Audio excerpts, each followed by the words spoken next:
everybody, welcome back to another episode of Drug Talk. As always, I'm your host, Garrett Campbell. Today we're going to be discussing a medication known as Triazolam. Its brand name is Halcion. Now before I talk about the medication itself, just keep in mind that this channel is for information purposes only and not to be used as a source for recommendations for your personal health care. So Triazolam is a benzodiazepine medication that increases the duration of sleep. It also decreases the number of nocturnal awakenings and decreases sleep latency. In terms of indications for use, Triazolam is indicated to be used in the treatment of insomnia. Before somebody was to use Triazolam, there are some contraindications that they must clear, as well as some precautions and warnings that they should be made aware of. This medication will be contraindicated in patients who are using potent CYP3A4 inhibitors such as fluconazole or ketoconazole. It would be contraindicated in any patient that has a hypersensitivity to Triazolam or other benzodiazepines. And finally, this medication is contraindicated to be used in pregnancy. Now, in terms of precautions, Triazolam is on the Beers criteria, which is a list of medication that the elderly population should either avoid or try to use very cautiously. Due to their increased sensitivity to benzodiazepines, the elderly population will be at an increased risk of falls, which may lead to fractures if they use this medication. Severe anaphylactic or anaphylactoid reactions have been reported with the use of Triazolam. These may include angioedema, throat closing, as well as difficulty breathing.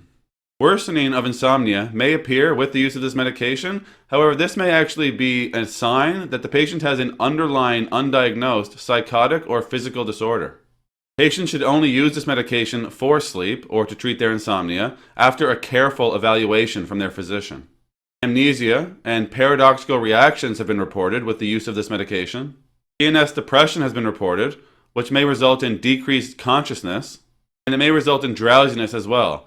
This would be another reason why we don't want to give this medication to the elderly population, again because of falls and fractures. Sleep-related behaviors and other complex behaviors have been reported, such as sleep driving or making phone calls while asleep, as well as preparing and eating food while sleeping. The risk of these behaviors are increased if patients are using hypnotic agents at higher than recommended doses. It may also occur if patients are using this medication with alcohol or other CNS depressants. We would want to consider discontinuing the medication if sleep driving was ever to occur. Abnormal thinking or behavioral changes have been reported with this medication. This may also be a sign of underlying physical or psychotic disorders. An increase in daytime anxiety has been reported, and discontinuation of therapy may be necessary in these patients. Worsening of depression, including suicidal thinking or ideation, has been reported, so patients should be monitored for any worsening of depression or signs of suicidal ideation. Respiratory depression and apnea has been reported in patients who have compromised respiratory function. And finally, it's important only to use this medication as prescribed by your physician and not to go over the dose that was prescribed. Once somebody is cleared of the contraindications and made aware of the precautions and warnings, and they start to use Triazolam, they can expect to receive their dose orally.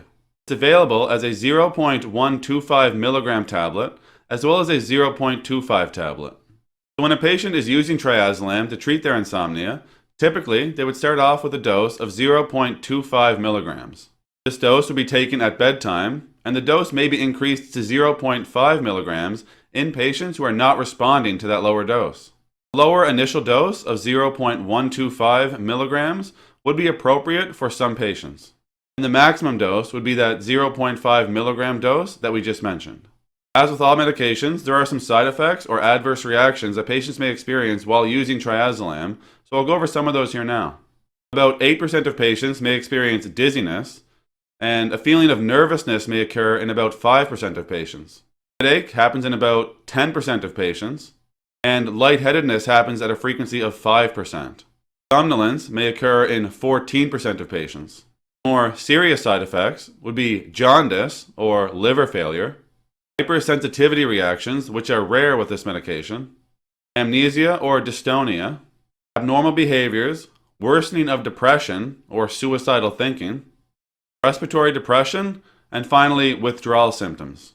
That's all we're going to talk about today with Triazolam. As always, I'm very thankful you took the time to come by and watch one of my videos. If you found the information valuable and you'd like to help grow this channel, you can like the videos, share the videos, or most importantly, subscribe to the YouTube channel. There's also some links in the description you can check out as well. That's it for today. Take care.